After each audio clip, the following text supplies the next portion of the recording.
You've been armed with 10-foot poles, and you're going into a cave system to clear out a mimic nest.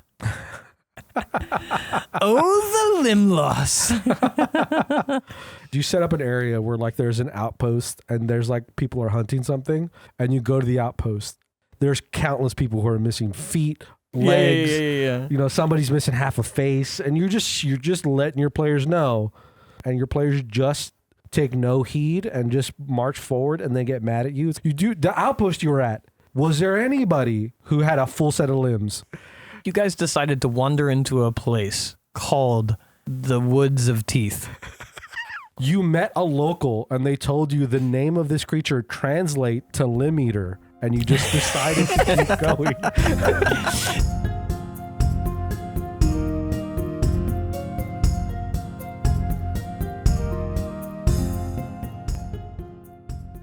Welcome to Take the Damage podcast by Unfortunate Ones. I'm Sov. I'm Nix. And I'm Graythorn. And today's topic is 11. Persistent injuries. Ooh. Oh, I feel like we just shut the fuck up and let Gray talk for a while. Take their arms. Take their legs. Hold on, let me cut you off real quick. No. Take their eyes. Take his tongue. Lance him. I think Nix's problem is the vocal cords. I'll still try to talk. Even He'll without still a be tongue. making noise. Guttural clicking noises. So I've never really played in a system where persistent injuries really happen. We did it so light, but it was so inconsequential.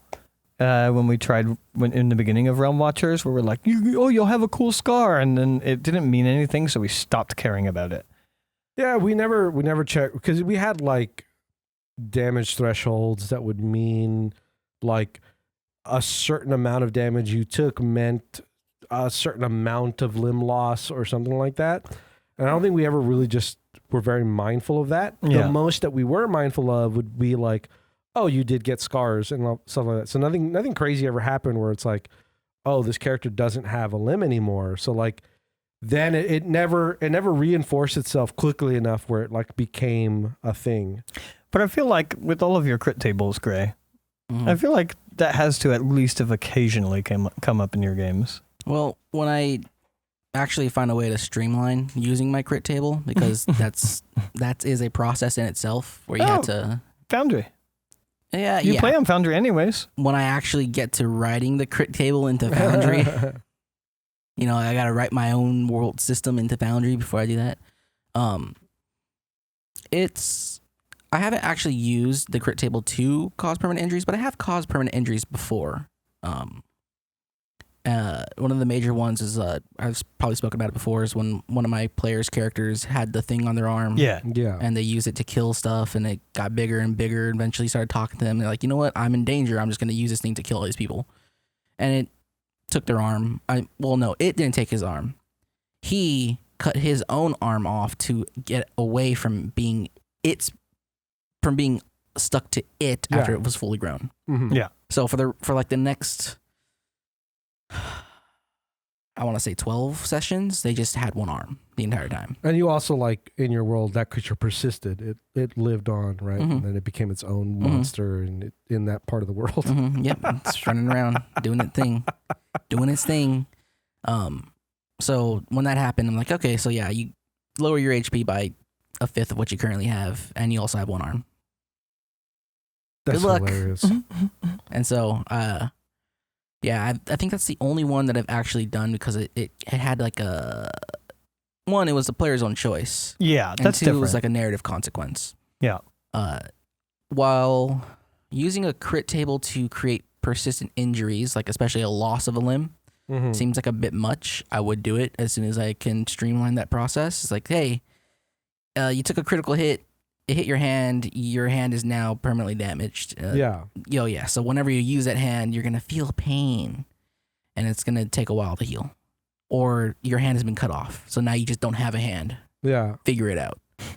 Stuff like that. I think the thing that always, like, the part of me that at least right now when you're talking about it, the thing I always think about is in a world of like classic D&D fantasy, like 5e fantasy level, where like Sure. magic is very, very potent.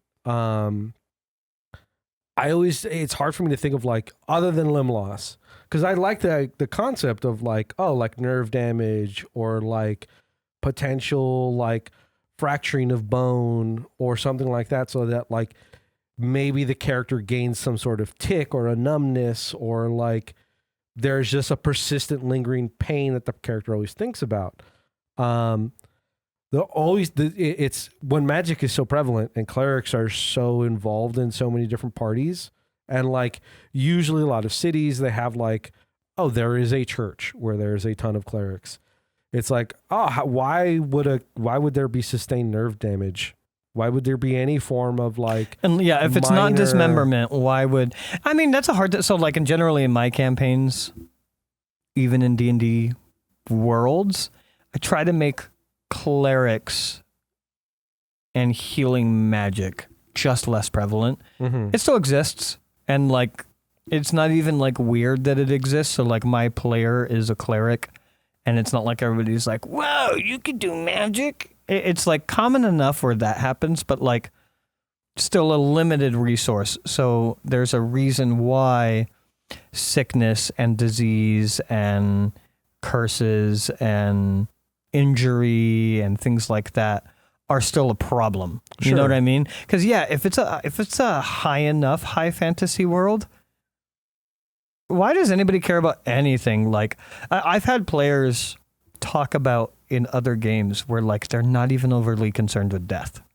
Oh yeah, and it's like, what a lame ass fucking world to live in. Like, or as far as it just being like too easy. The hardest part, or the thing that makes, like, at least as far as I can think about right now, like higher level casted healing spells, is usually there's some sort of very high cost to it in terms of like an object value. So like some of them are like 1,000 gold or 500 gold worth of an item in order to do the thing.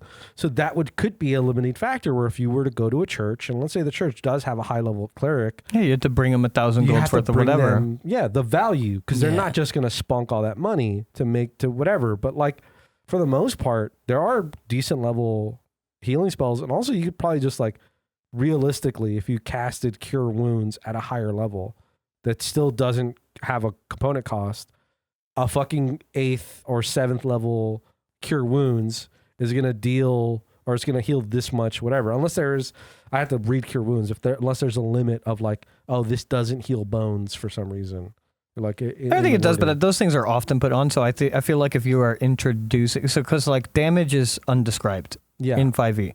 So in general, I mean, there are no persistent damage rules really, other than conditions.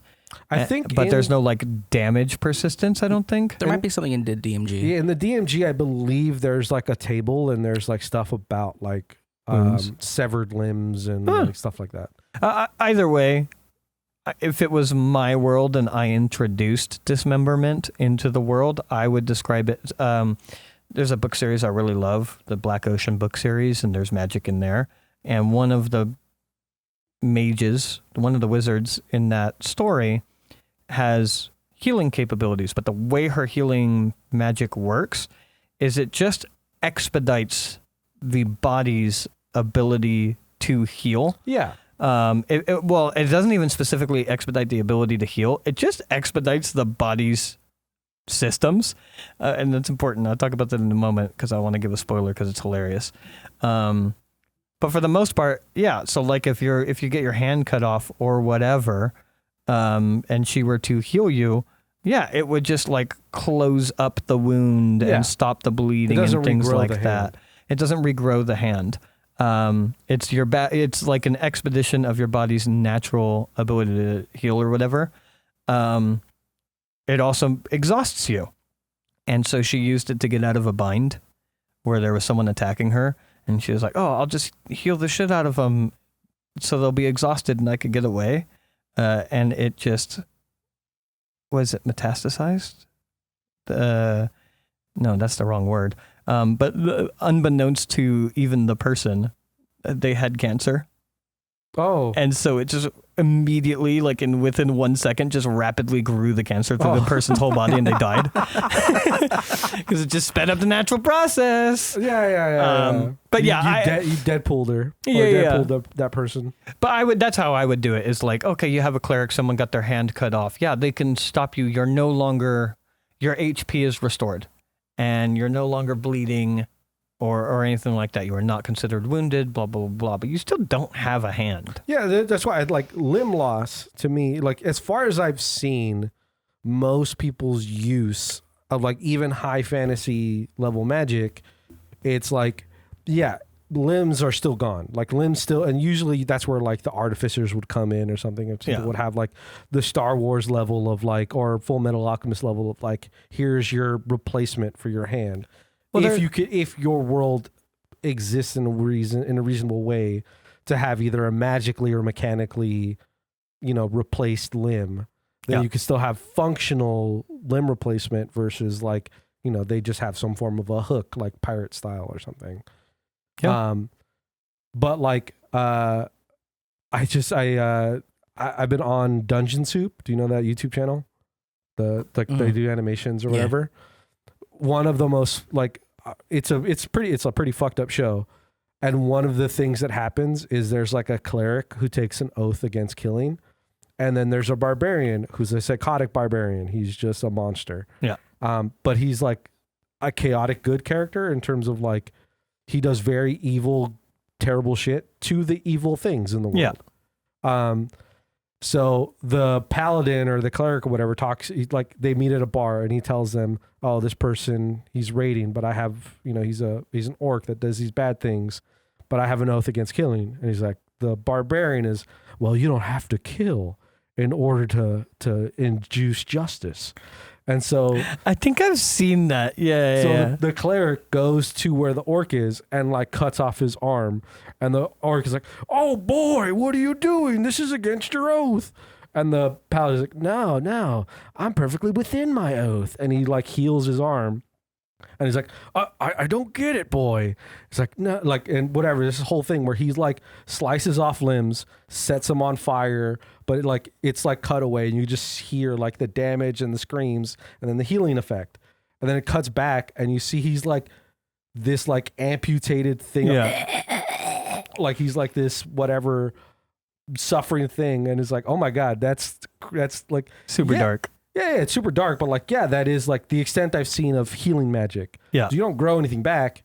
You just kind of heal what's there. Yeah. And like, if you do get limb loss, if you do get your tongue, if you do get your eyes and you get fried up, like if you get burned, as much as the healing is, it's not like, it's like healing burned skin, which is you get the scar tissue and all that stuff. It's like, to me that like, yeah, okay, you'd have to go that far with your damage in order to get persistent like injuries, especially in a high fantasy setting.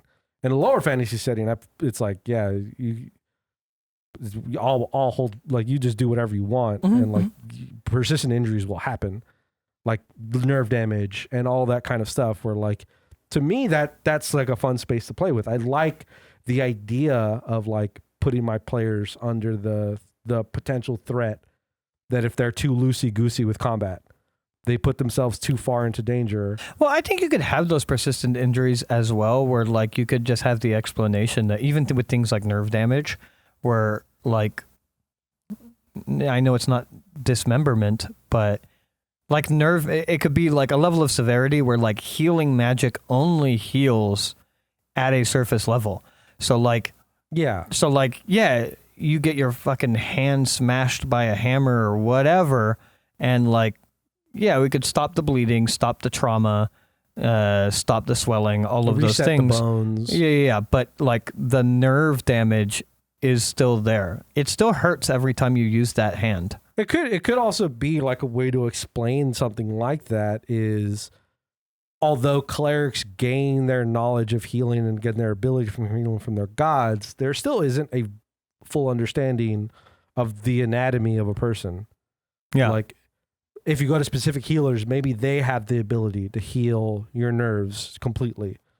But like also like, but again, it also means that the god who's granting you the healing power, are they like, the ask was to heal this person. Is the god then going, no, I don't care about your nerves. You know, is that the way it goes? Is it the god? Is it the cleric's lack of understanding? Is it like how? Well, I mean, you could easily just consider that like, oh, greater restoration, which has a high value cost, that can heal nerve damage and bones and things like that. But just healing word, it's just going to take the swelling down, take away the trauma, take away the bleeding. The internal bleeding will stop. Yeah, stop the bleeding, but not like it won't fix bones. It won't. Yeah. Yeah.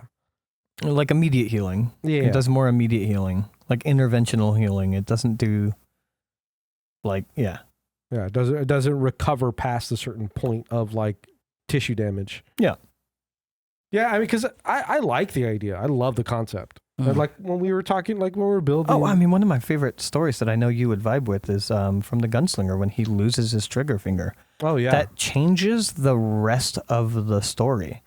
And I would love to play in a campaign where I'd lost a hand and I could no longer dual wield, and I have to learn to become proficient in other fighting styles in order to be useful. Or you do something else where like I think it's Elden Ring, Melania. Like she has like one of her blades is like attached to her arm. Like it's essentially like an extension of her forearm. Is because she doesn't have an arm. Like it's decayed. Sure. She has some sort of like I think of it as like a variation of like leprosy. So like she doesn't have an arm, so she has attached this thing onto her right arm. So like, and then you have to learn a whole new style. And like, what does that mean for you as a player and your DM, and how do you work that out? Yeah. And that could be its own thing. Is like, now instead of having whatever, you have a +5 to hit with your left arm. If you're a dual wielder, your right arm now has a +3. But as you continue to play the game, maybe it starts to balance out a little bit. Like, hey, you leveled up. Guess what? Your right arm now has a plus. You get rid of one of your negatives. Yeah. It was one of those plot points that they dropped heavily in Game of Thrones with Jaime. Well, I don't even know that they dropped it that heavily, to be honest. Even in the like right near the end, he only barely wins against the Greyjoy guy. In fact, I think he technically loses the fight. He just doesn't die, and the other guy dies. I don't remember that part. I just know that like they're constantly like training him how to fight with his other hand. Yeah, but he's shit in comparison to what he used to be. Always shit, and like he never got over it. Yeah, it kind of just like they stopped that, and now they're on the war part. But I kind of like that in that the brutalism that he never got over it. He was lesser of a man forever. The thing that was his reputation, he would never get back about being the best swordsman. Oh yeah, I think there is like a brutality and a way to like force. If the player doesn't just like scoff at it, if the player just like, ugh, I can't believe my DM did this to me. Yeah. If the player just kind of like, okay, accepts it for what it is, like, okay, this happened, let's move forward with it. What does this mean for my character? Yeah. What are the ways I could work around it or work with it? Like, if you decide to move forward with it, like you make some great little like story moments. I would love something like that to happen to me. Or you start asking your DM about where the nearest high level cleric is and if they have regeneration. Because regeneration has no material component. It does it not? It does not. Damn. Get the fuck out of here. Nope. Revivify has 300 gold diamond. Raise Dead has 500. Resurrection is 1,000. True Resurrection is 3,000. Greater Restoration is 300 gold diamond dust. Damn, dog, you got that shit fucking on lock. That's like crazy. Clerics. And regeneration has nothing. Does Delta not have persistent injury? I don't think it has a built-in thing because I think they want to focus more on scarring your brain forever instead of your body. Fair enough. I mean, to me, that's a version that's of way easier. It's also a version of. I would put that under the umbrella of persistent injury. And they also have those in the DMG too. So yeah, there's madness in the DMG as well. Yeah, I think they focus more on harming your brain instead of taking your limbs. But it's something you can do. It's not that I didn't believe you, but I did have to look it up. Fucking boo that fucking regenerate 7th level spell has no cost. And it regrows everything. We can regrow any part of your body, and it's just 7th level spell. You have to be pretty high level for 7th level spell, but still, you need a prayer wheel? Ugh. Put a price on that. What's 7th level? So 3, 5, 7, 9, 11, 13, 15. So you gotta be 15th level, and you can just regrow anybody's body. Ugh. Gross. Put a price on it. Put a price on it. Yeah, fuck. Well, yeah, that's the hard part too with persistent injuries is that when there is a world where you can just regrow things or bring somebody back to life. Well, that doesn't. So persistent doesn't mean permanent. I know, but navigating the idea is like, how do you explain to your players? No, you can't just have that happen when you go to the nearest church. Yeah.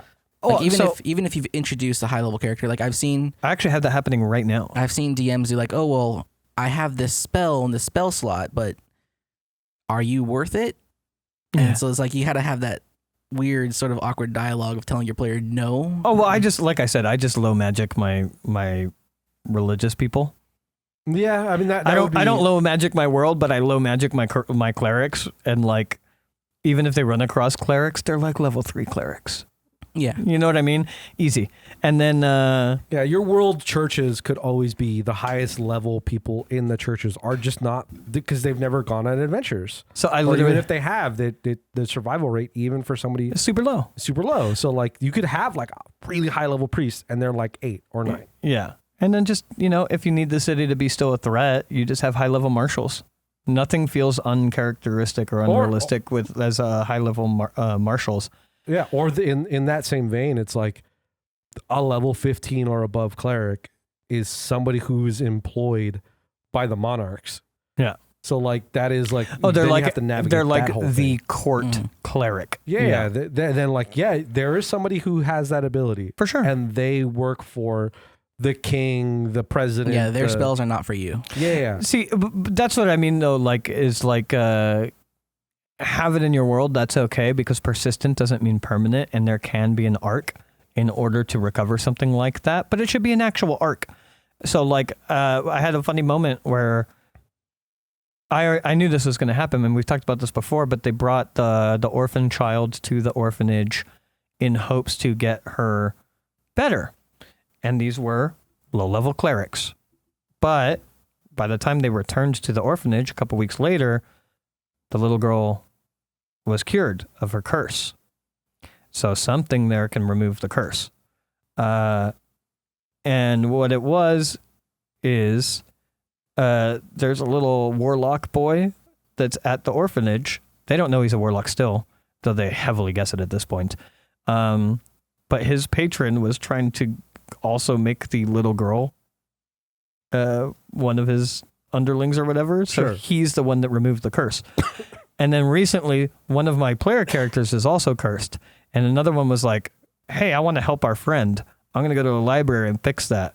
Blah, blah, blah, blah. And I was like, okay, well, you go to the library. She rolled kind of low. So I was like, well, you get general information of how you might fix things like that in the world. Potentially divine magic. And you know of a divine caster. But, either he hasn't thought about it or maybe doesn't have the ability to remove a curse. But also, you do know someone who's had a curse removed recently. I mean, maybe there's something there. Yeah. You know someone who got a curse removed recently, and you're very good friends with that person, and you're now good friends with the person who removed the curse. So maybe you just take a visit to the warlock boy. No. And then I'm going to pull you into a meditation where you end up speaking to a demon, or to a devil, and then the devil's going to want to cut a deal, and they'll remove the curse for you. And it's going to be a problem. probably going to force you into a multi-class into warlock. Enjoy. Yeah, I mean that's also like those certain kind of persistent things you could set up in your world where like the alternate routes are these different stories. It could be deals with the devils. It could be these other things. Like there is something related that I think healing magic is just too easy an answer. I think too many people, when considering like the level of high fantasy that most games take place in, it just feels like it's an easy solution. You just go to any city and you go to any church and like there's got to be a cleric that could help me. Let's just do that. And so like it just seems like the easy solution. And I don't know if you set up your world in a way where like it isn't an easy answer, like how many players would balk at it. Or like, oh, how come this isn't here? You know, like you're like, it's like that attitude that like we've talked about before, where players feel like the DM's against you. Yeah. And it's like, it's a little bit of that where like, I want you to have serious consequences for for what happened. Like, yes, I threw a big creature in front of you, but you also didn't have to stand in front of it. Yeah. Like that's the consequence of just like Ace. That's the consequence of just tumbling through a door without having an action and not knowing where the enemy is. Yeah. Like when you just bust open into a situation, or you just stand in front of something that's huge, and it's like you take you tank a huge hit of damage. It's like, yeah, man, like as long as it's understood at your table that is a possibility, I think it's totally reasonable. Yeah, if you have like a fucking landmine that your character steps on, then like, yeah, that could be a little fucked, where it's like, oh, my character's walking down this road and all of a sudden that gave no cause for concern. Yeah. There's just a giant set of teeth that come out of the ground and lop off this character's leg. Road is a mimic. Yeah, the road is a mimic. It just takes off this character's Why the leg. fuck would I think that that's true? Why would I be doing a perception check for traps in the middle of a city on the road? Like, yeah. Like, you've just decided to screw me here. Yeah, I've just decided to take your leg away from you. And it's like, yeah, okay, I get that. But if it's like you guys are hunting this big creature and you guys found it and you guys are fighting it and you see it, like its claws tear away halves of the trunks of trees around you. And it's like its footsteps are fucking rocking your where you're standing. And you just go like, oh, I got 100 hit points right now. I'll just stand in front of it. Like that person only took 30. So like, okay, I'm just going to stand in front of it. Like, it's fine. Yeah, I'm just going to eat it. I'm just going to eat this, whatever. And it crits against you. And then you get hit by 50 and it's like, or 60. And you're like, yeah, man, you miscalculated. You use meta numbers and I was telling you this thing in front of you and crits happen. I'm just picturing also like talking about the realities of like giving your players enough warning where dismemberment's already a part of your game. And you're like, yeah, you guys are going, you've been armed with 10-foot poles each. And you're going into a cave system to clear out a mimic nest. Oh, the limb loss. Or like if you set up like, if you were like give all of the wardings, you set up an area where like there's an outpost and there's like people are hunting something and you go to the outpost and just everywhere around you, the people on these outposts who hunt these things, there's countless people who are missing feet, legs, you know, somebody's missing half a face, and you're just letting your players know, hey, shit might go down, and your players just take no heed and just march forward and then get mad at you. It's like, the outpost you were at, was there anybody who had a full set of limbs? Did you pay attention? It's like, well, was like everybody there. There were people in wheelchairs. I made that very clear. Like, this is a crazy place to be. This was a wild thing that you guys decided to follow and keep doing. You guys decided to wander into a place called the Woods of Teeth. This feels like your fault. You met a local and they told you the name of this creature translate to limb eater, and you just decided to keep going. No, I think there would be a need at the table to discuss dismemberment as an actual mechanic. And then I don't unless it's something like you did with your game where they chose to do it, if you're going to do that to your players, there needs to be an understanding that this game deals with dismemberment. I do agree. I think there should be a session 0 if this is not your friend group, if this is not your table. Like, I think there should be a session 0. Oh yeah, I need no warning. You guys can just take my limbs. It's fine. Yeah, of course. Yeah. If we did a home game, I don't need to know about the mechanics beforehand. You can tell me, cool, I need you to roll on the dismemberment table. And I'd be like, whoa, what's the dismemberment table? Don't worry about it. Just roll a d20. Roll a d20. Okay. Your arm perpetually hurts, and any time you decide to use it, you need to roll above an 11 on a luck die.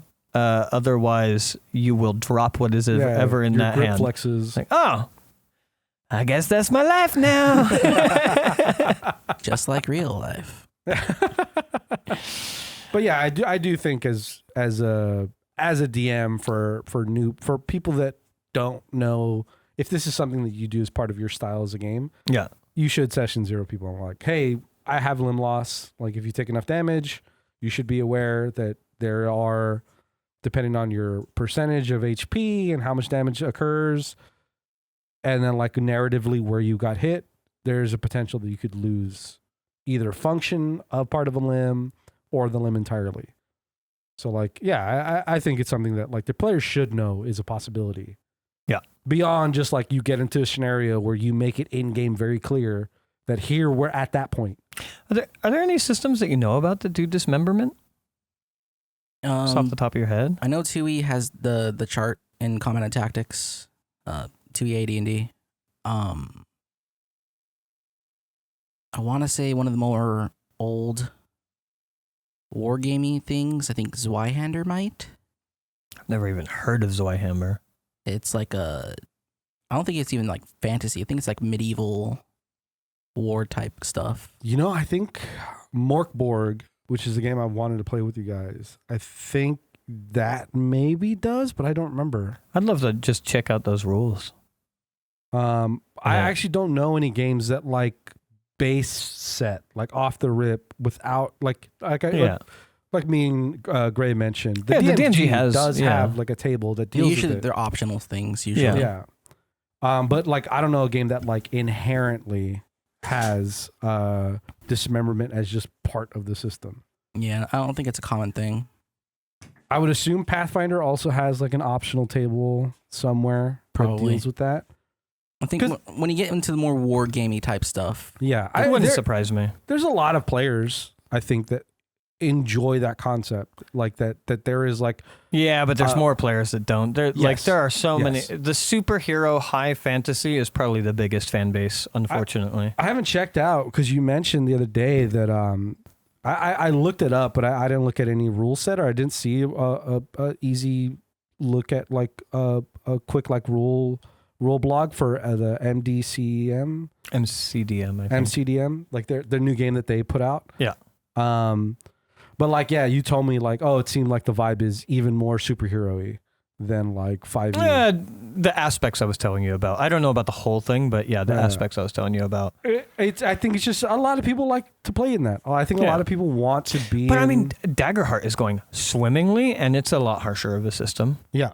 I mean, I haven't actually been able to follow up and continue watching I only started it. The episodes, but yeah, from everything I've heard, it is a more dangerous system. Yeah. I don't think they deal with limb loss and all that stuff. No, but I think the system overall is just a more dangerous system. Yeah. Shall we turn to our sponsors? We can if you want to. Okay. Let me make sure that I play the music. I remember that's the role I play here. Come on, everybody. I'm way too hungover to improvise the fucking... I'm gonna do it anyways. What did you guys do last week? We're not telling you. You gotta listen to it. It's good. Is it? We had a lot of fun. All right. Let's go. Also, feel free to jump in on this at any point. Also, we couldn't stick with the name consistently. All right. No, yeah, we fucked the name up. Fucked the name up so bad. Every time. All right. Today's sponsor is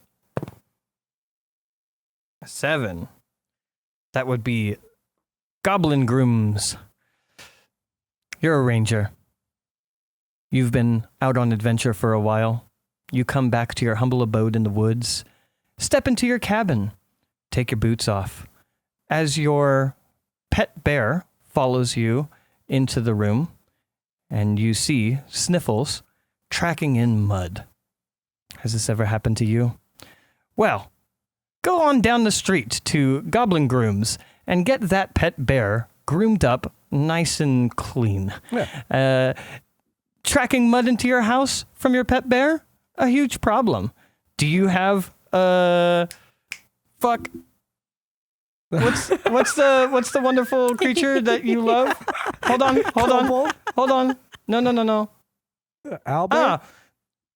Do you have a pet golem that is just tracking stone dust all throughout your manor? Goblin grooms can take care of that for you. Is your elemental that you summon burning holes in your bed sheets? Goblin grooms. I think one of the biggest aspects about goblin grooms that I frankly admire is part of the goal of the group is they're trying to kind of like reinvent the image of goblins. They're trying to give goblins like they have a dedicated place that they're working. And most people, a lot of people in this world have a bad image of goblins. They think they're always raiders, that they're going to come in and take your food. They're going to raid your house, but not all goblins are like that. No, of course not. And in very much in that light, talking about people having a better view of them is one of the biggest selling points of goblin grooms is these goblins will work for coppers on the gold. They are just swimming with goblins, and they're not afraid to take on the more vicious, cruel, and destructive of pets when they're grooming, as they have a backup of extra goblins in case something goes wrong while going through the grooming process. Treat your pet bear to a grooming and possibly a snack.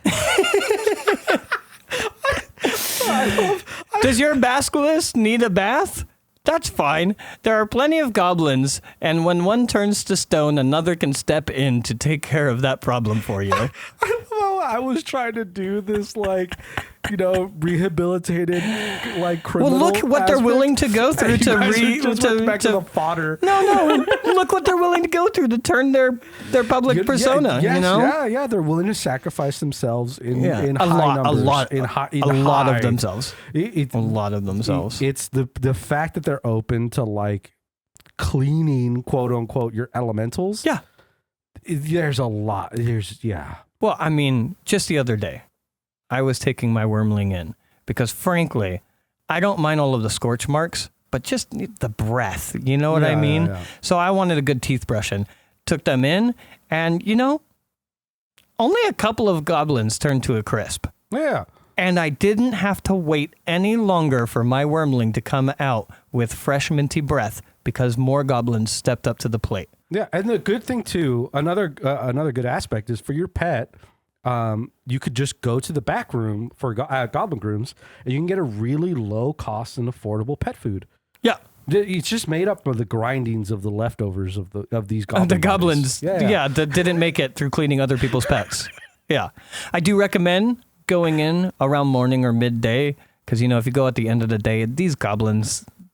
Snacks have been just sitting around for a while. Yeah. You want to go in the morning or midday is best. Midday is best because there's enough goblins that had retired earlier that day. I mean, they do their best. It's kind of like it's like Wendy's where they get all the leftovers and they put it in a big chili.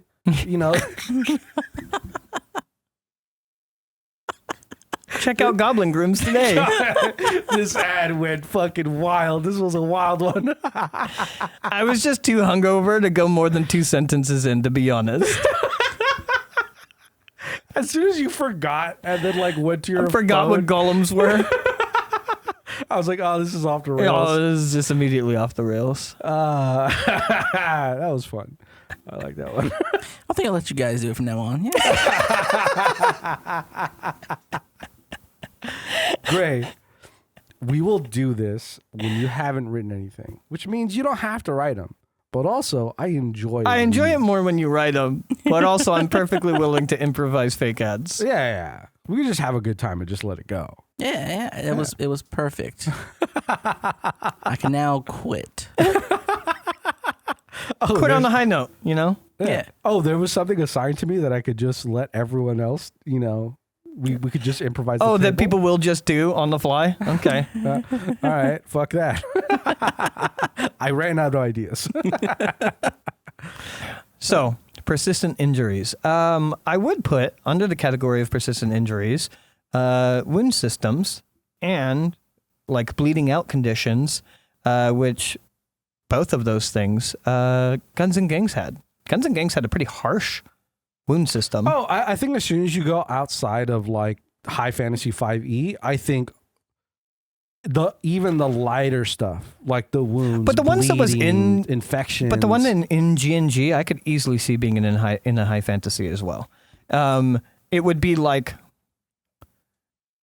obviously healers would be able to heal it, but like you could just say that healing kind of like healing takes greater restoration in order to heal it, and then all of a sudden it's like a big spell slot to have to spend, and potentially it has a cost to it and whatnot. So then you just have these more permanent wounds. Yeah, it's a little bit more of like we said, like we've said many times before, people take home brewing and house rules. Yeah, I mean, this was built into the system. I'm just saying, like what you're advocating for in terms of like even in a high fantasy setting, where like there's a little bit of leeway that you'd be doing as a DM. Of course, you're kind of house ruling some stuff, and it could be kind of like what you're. I mean, I'm also not the one that brought up D&D. Yeah, no, of course. I'm just saying that like the problem with what the beginning part of the problem with some of this stuff is just when you deal with high fantasy. Well, no, because the problem is if you're dealing with high fantasy with set rules, but even with high fantasy, you could have a wound system similar to G&G where when you take damage, a portion of that damage always goes into wounds, which lowers your maximum HP. I mean, I could see that in any system, but it worked out really well in G&G, and that was like something that we all played that had a persistent wound system. Yeah, what I was going to say was that like if you apply those house rules to any game, it could be more of like what you were saying earlier, which is the healing that gets done through magic is just kind of an expedited version of what the normal body does, and it could be that like if you do have major damage, kind of like how G&G was, which is like the wounds were half, you get half wounds. Yeah, it was half of the damage. There's 2 damage types only, which was like mundane damage and I forget what the other one was, but like not fatal damage, but anyways. Yeah. But it could be that the healing that gets done through magic, it heals in scar tissue. So like you heal a certain amount of HP, but let's say half of that is scar tissue that would take more amounts of healing. It doesn't, or just higher spells or whatever. It lowers your HP. It does do a lower HP thing, and it also causes, maybe depending on where the scar tissue is. Well, there was also a bleeding out. I know Pathfinder has a bleeding out condition. Yeah. Where you just continue to take damage if you get that condition. And G&G had a version of that as well. But yeah, so I was thinking about that earlier when we were talking, like we have played a system where we've had, I thought it was pretty fun as well. Like it changed the game. When we were playing G&G having the persistent injury through a wound system, which was just a threshold. It was an amount of points that you had that lowered your maximum HP. But you had to go somewhere in order to get those taken off. And while you had them, once per dawn, you had to make infection rolls to see if you got infected, in which case you don't heal at all anymore. And you instead take damage every day. And all of a sudden it's like, oh, we got to get to a settlement. We got to get to a camp. We got to get to a town so that this character doesn't die. I think that became a very interesting part of the game. Whenever you guys decided to get into combat, after the combat, you had to figure out how you were going to get better from the combat. Yeah. I thought it was pretty fun to play with. Again, it's great. It's great when you deal with like because I forgot how Delta Green dealt with like wound and damage and healing. Delta Green, you had 2 types of healing. You had first aid, and then you had visiting a doctor. Well, I guess there was also surgery.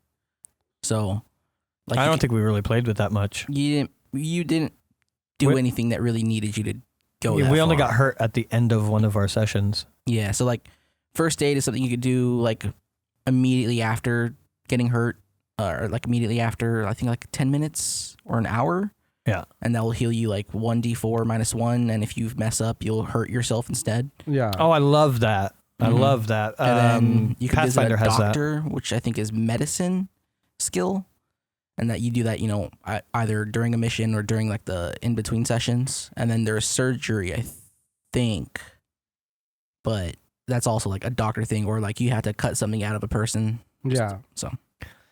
Yeah. Well, oh yeah, and it was attributed to certain skills as well. Yeah, we didn't really have to suffer that much in the game that we played because we got hurt at the end of the campaign.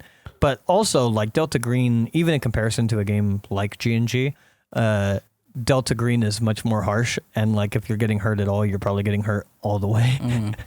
So the need to heal is less. Whereas like there's a little bit of padding with Guns and Gangs. So like you're not necessarily going to die every time you go into combat. Yeah, and Delta Green, it's either you're hurt in a bar fight, or you're getting shot, or you're getting ripped to shreds by some unholy creature. Yeah. And two out of the three of those, there's no time to go to a doctor after because you're gone. Yeah. Or crazy. But one of them, you get into a bar fight, and it's like, yeah, you don't just get to continue about your day. You have to go get stitched up. You got to go spend 6 hours at a free clinic to get sewn back together in the middle of your story.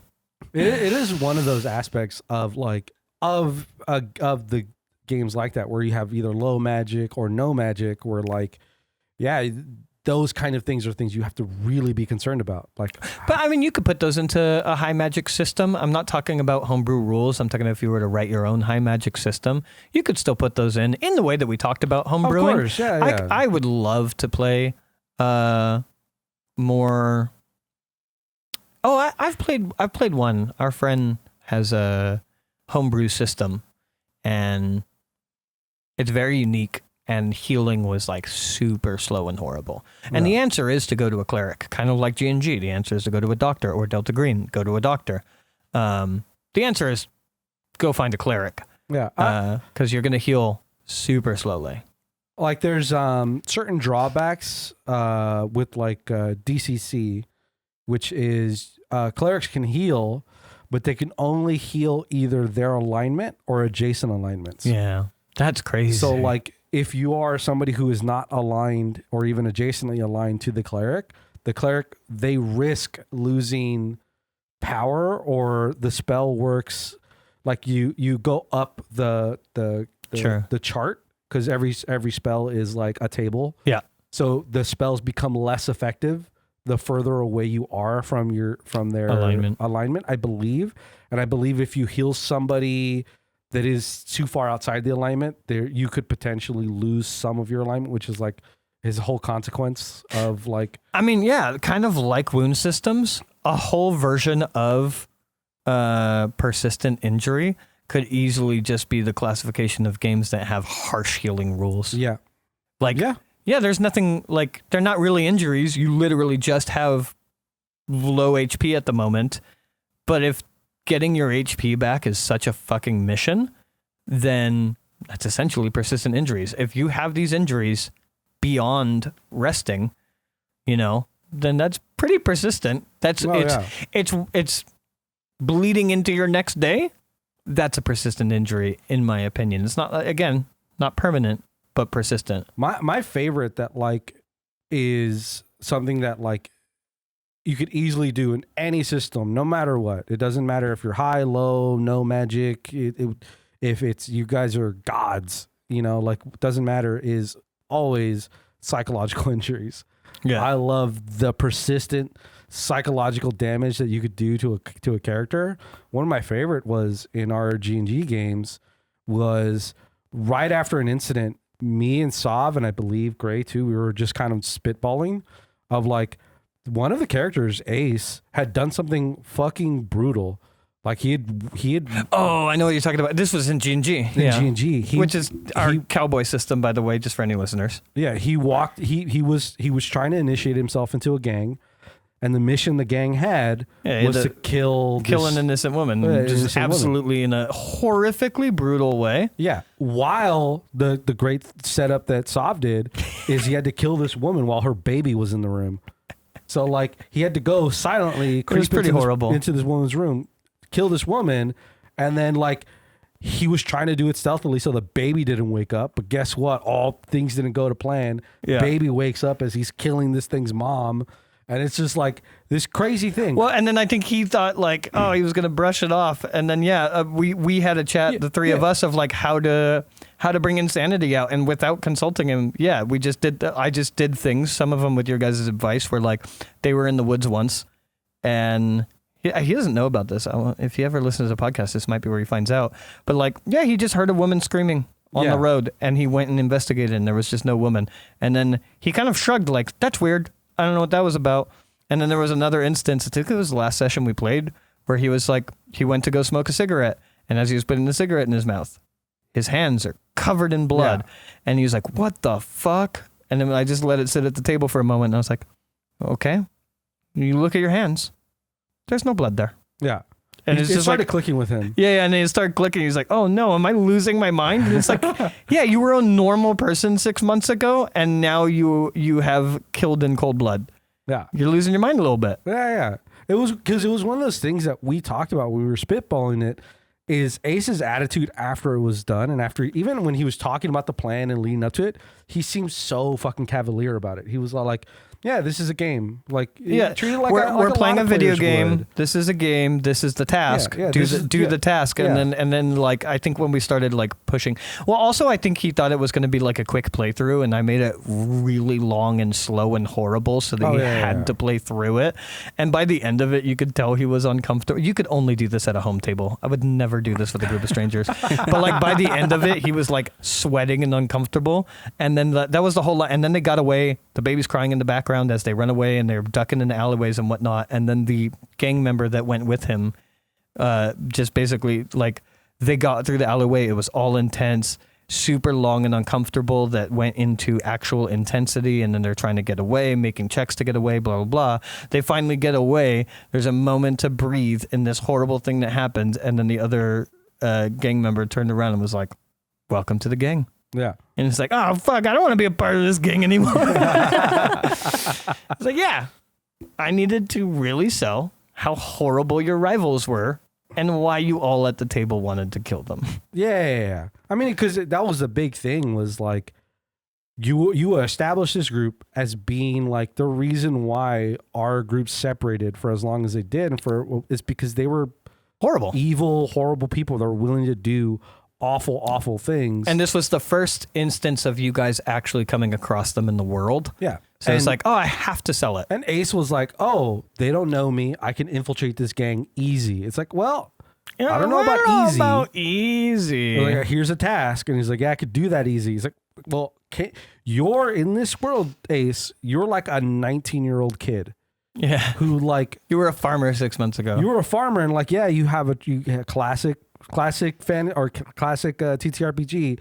You do have a traumatic backstory. Yeah. You can't take that away from you, that your character witnessed some... Yeah, but you're also only 6 months into that arc. Yeah. But like that, even that traumatic backstory was very like justified trauma. It was like the thing that happened to you. Well, the things that your actions in it. Yeah. His actions in the backstory were very justified. It was live or die. Yeah, it was live or die. He had to do it. He was getting framed with his brother, and it was a whole thing. And like, he had to survive to get out of that situation. He did other things previously in the campaign that were bad things, but they weren't this bad. I mean, it goes back to what we were talking about earlier, though. Like, even with dismemberment, there's things that you could do at your home table, and you don't need to preemptively tell your table about. If either of you guys, if we were playing the game and you guys told me that I lost an arm in the game and I just need to deal with that forever, I would be fine with it. It wouldn't bother me. And I felt perfectly comfortable just going to his character, especially in the thing that I love most about psychological effects is when there are no mechanics to it. It's my favorite thing. We were talking about a curse that one of my players has in my campaign and wanting to remove it. I trust them enough as a role player. I never attached mechanics to it. Yeah. They ate the heart of I called it a shadow hound.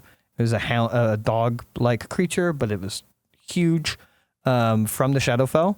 And in order to gain the ability to go between the Shadowfell and the material plane, like these shadow hounds can do, he had to eat the heart of one of these creatures. Sure. In doing that, he bound himself with that creature, and every once in a while they'll be doing something, and to me, this is the only trigger in my head. It's like, this feels like you guys are hunting, and then I just get in his head about it, and just like, there's something primal tugging at the inside of you where normally you are calm and collected, but in this moment, you want to taste blood. And then I trust him enough as a player where he's like, he will just take that and be like, okay, if I'm feeling these things and thinking these things, I am going to go gung-ho in this situation. I am going to just drive in. I might not plan as much. And I trust him to do that. Just like when we took Ace's character and put those psychological things on him, I never told him he had to do anything. You know what I mean? Ever. Like, he heard a woman screaming in the woods. He didn't have to go and investigate. There were no mechanics involved. I love that with psychological things when there's no mechanics. It's just like, hey, take it into consideration when role-playing. And if you trust someone to role-play well enough, it's the best persistent injury you can because it just creates an interesting story. Oh, yeah. It's also like you said, there's a certain level of trust and your table that I think you have to be, because like if I was running a game and Sov, I don't know, you guys are going, even though Sov would never do this, Sov was going and the group was going down a dungeon. I just can't believe the story. So it's hard to immerse myself in your story because I would never go in a dungeon. And let's say you crossed a particular like threshold of something. Sure. And then like let's say that was the only moment in which there was a mechanical effect. Let's say you roll something. I was like, okay, you just roll, you tell me the number, I nod. And you're like, hey, what happened? I was like, no, nothing. And then like a day or two or session 2 later, it's like, oh, Sov, like as you were doing, like Sov, like you hear a whispering from behind you. And then like you look back, it's like, oh, there's nobody there. Yeah. If I just did that to you every once in a while. Yeah, it wouldn't bug me at all. Exactly. You'd love it. And I'll be like, oh yeah, you guys are at a bar, you guys are at a tavern. For a second, as you look kind of across the bar, something's really telling you that group in that corner, they're talking about you. Oh, I'd love it. I wouldn't. I honestly, I think your setup was even bad, to be honest. Like, I crossed the threshold. There needs to be more build up there where, like, there's something that happens, like, especially if you just engage me where you're like, hey, there's a stone, a singular stone sitting on a pedestal. There's pedestals all over this place. You notice that one of them has a rock. It looks like a mundane rock, but there's something about it that calls out to you. Sure. Yeah, and then if I just decide to touch it, and that's it. And then in the moment, maybe like you hear a strange sound coming from behind. Don't even call it a whisper. Yeah. You hear a strange sound coming from behind you. Turn around. It's just your fellow players, and then do nothing with that for a couple of days. But there was an interaction. I engaged. I did something about it, and then the rest of the campaign, I'm just nuts. Love it. Yeah. I would love every minute of that. To do more into the setup, have some sort of a little bit, but not even much. Again, I wouldn't, even with your bad setup, my immediate reaction was like, yeah, shouldn't have gone through that threshold. That's my bad. I guess I'm crazy from now on. Ace ran a pretty fun one shot. I don't know. I think you were not here for it. It was me, Gray, and I think my mom was there for it. Was the G&G one? Yeah, it was a G&G one shot where we went into the supernatural, and I touched something or crossed something. I did something, and I just kept hearing this hideous laughter in my head. And my character was this like really gritty, badass cowboy or whatever. But then I'm putting myself in the perspective of, okay, I'm an 1800s outlaw, blah, blah, blah, blah. I'm probably a God-fearing man. And all of a sudden I am hearing the devil laughing in my ears. And so like, yeah, he didn't tell me anything, and I just started like yelling and shooting my shotgun into the rafters of the church. But like it made sense, you know what I mean? Yeah. And like you didn't have to tell me the mechanics. I get it. I'm crazy. Yeah. It's fine. And like the character that I had been playing for half a session of being this gritty outlaw and whatnot immediately broke when the rapture came for me. Yeah. I thought that was really fun. I had a really good time with that. Yeah, psychological warfare on players or player characters, I think, is such a wonderful persistent injury. Also, I said it's persistent, not permanent. Where I think there are some spells that are related to like madness and reducing madness or something like that. At least in like the 5e settings and stuff like that. Well, I still. think usually if you're going to do high fantasy, oftentimes you would give them an out of some kind. Like maybe you need to go to sanctified ground, or you need Usually to. people just apply it to greater restoration. Yeah, or it opens up an arc of a story. I think where you have most to deal people- with a thing. If it was. Okay, your example of me crossing a threshold, I think I would probably categorize that under a curse. So remove curse. If I was the DM, I would let that ride. Sure. Now, if this was a home table and I did something horrible like I did to Ace with that scene, because that's just what the campaign was, it was brutal and gritty. And one of you guys decided to do that, and then I threw this psychological shit at you, but it was high fantasy. Probably I would want you guys to... I would probably want some level of an arc of you guys giving yourself up to some divine entity, and that potentially either giving you, it doesn't have to be a class related one, though that would be even sexier, but like having a patron or whatnot that you have to listen to, and then they just occasionally tell you to do things, whether it's a divine or a demigod Sure. or whatever. You go the religious route in order to cleanse yourself and whatnot. And then it's like, yeah, if you stop listening to that deity, you know, and it kind of forces you into another alignment. Let's say you were neutral or unlawful or evil or chaotic. And then now you have this deity in your head, and they're like, hey, you can't just kill people. Yeah. And then if you decide to do it, the voices come back. Yeah. And it's like, oh, fuck, I just have to do this forever. Or take a page out of Delta Green. There's just psychiatrists also in the world. Who you also make go crazy.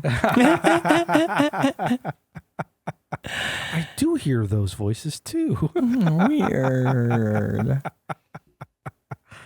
Yeah, I mean, it's for me again. Like my whole position this whole time is like, you just kind of have to make it work for most systems, where you kind of like do some things where like you know you're there's a little bit of house ruling, some aspects of it, and you kind of like make it does, you know, maybe it does open up where the characters have to go to certain things, and you make those things they go to maybe not as easy as maybe the player might think it is. But like, yeah, I don't know, it's so fun. The concept of playing with like Anything persistent. Yeah. Because it's just that's an arc. Yeah. Anything you do that is persistent in any direction is an arc. Yeah. Consequences is persistence. You do something and it comes back to bite you later. That's persistent. It's not injury, but I think the thing that we talked about in the one of the campaigns I played where I cursed Gray, I think it was a mechanical thing. It was like an action he did, and I think you failed it, and you got like a curse. It had to do with the knight dude. Yeah, the knight. He did some. You guys got into a fight, and he I think you rolled low on some ability he had. The thing is, after I killed him. Yes, I believe it was still a roll though. It was a roll after I killed him. And you rolled low, and you got the curse on you. I don't remember what the curse was though. I think it had to do with my spell slots. Or something. I think I removed your ability to be proficient with like certain things. I don't remember exactly. Yeah, I don't remember. It's been a while since that event happened, but it was just a curse, and it was like you said, it was just an arc. Yeah. It opened up where Gray's character was a cleric, and so like it was like, oh, you just kind of have to return home, like go back to your church and find somebody there, and they'll guide you to where you need to go, and then like. You had to, I think you had to wade into like a holy pool or something. I had to give something up or something. yeah, like you that. gave up a bunch of like really important equipment. Gave up a bunch of magical items and my shotgun that did nothing the entire game, but boy, did I love it. I love Boy, my did I love favorite. it. My favorite part about that is you had to give up your shotgun, And it had And to. I you- offered it up. and you Yeah, you yes, offered it.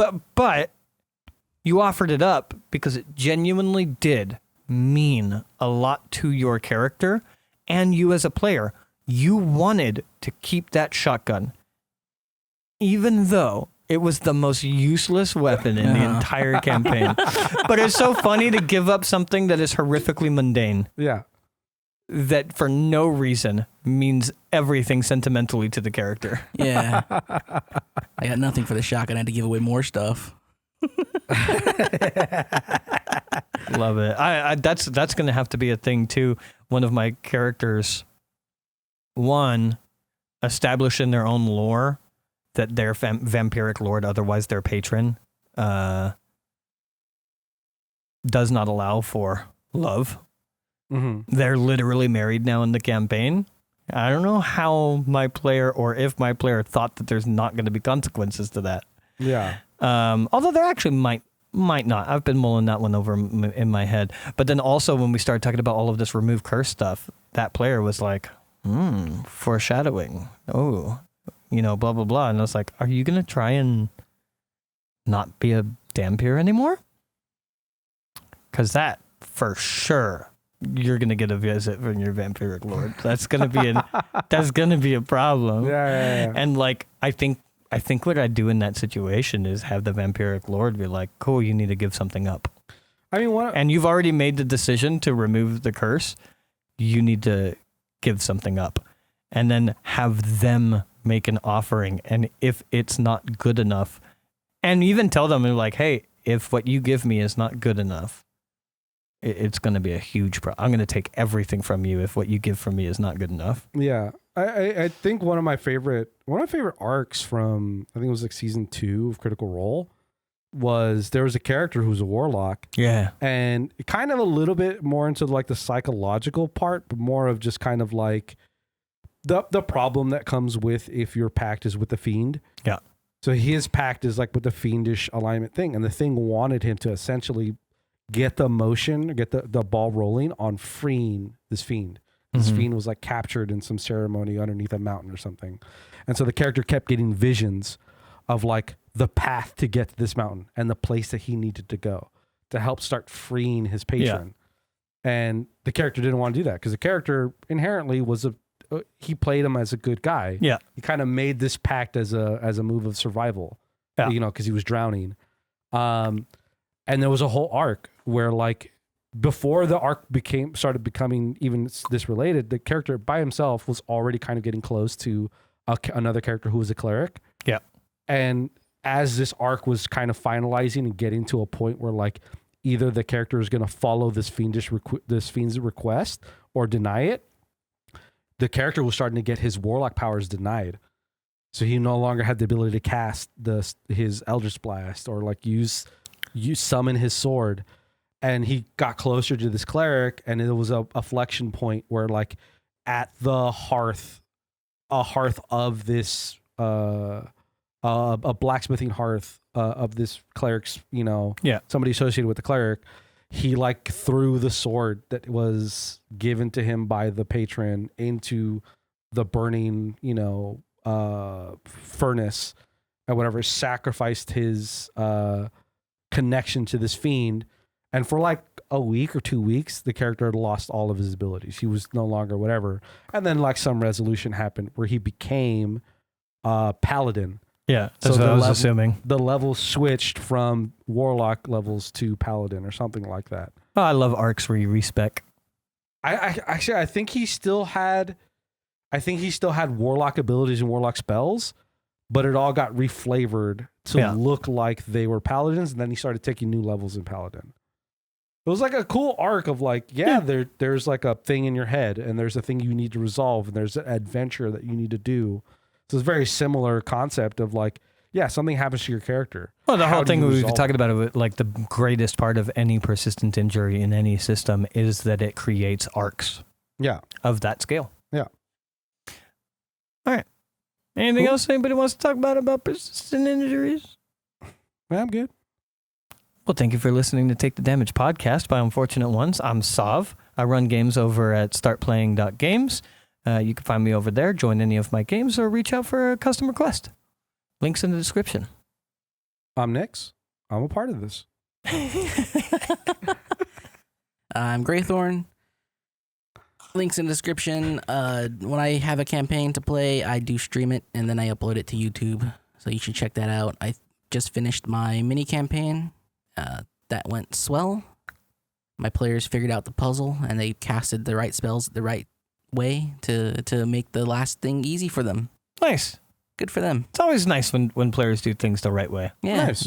I actually do really enjoy it as much as players think about us being like DMs being the adversary for. I understand the why, but I dislike that mindset so much. I love it when my players do the right thing. Yeah. Nail it. Congratulations. I'm cool. happy you it's nailed like, it. Hey, you figured it out. I'm not sure if you looked into it or if you actually figured it out. But you did. Yeah. Good job. Yeah. Nobody dies. Yet. There's still plenty of time. Plenty of time. Well, make sure to like, subscribe, hit the bell, get notifications, and also if you would like to become a member of our website or Patreon, links will be in the description. You can go catch us over there as well. You can get crappy merch over at our website, or you can get some extra content over on our Patreon. Yeah. Patreon, our website, we'll have a couple of free episodes if you want to give it a listen. What our post-show content is like, they'll be there. Thanks for listening. Catch you next week. Bye. Bye-bye.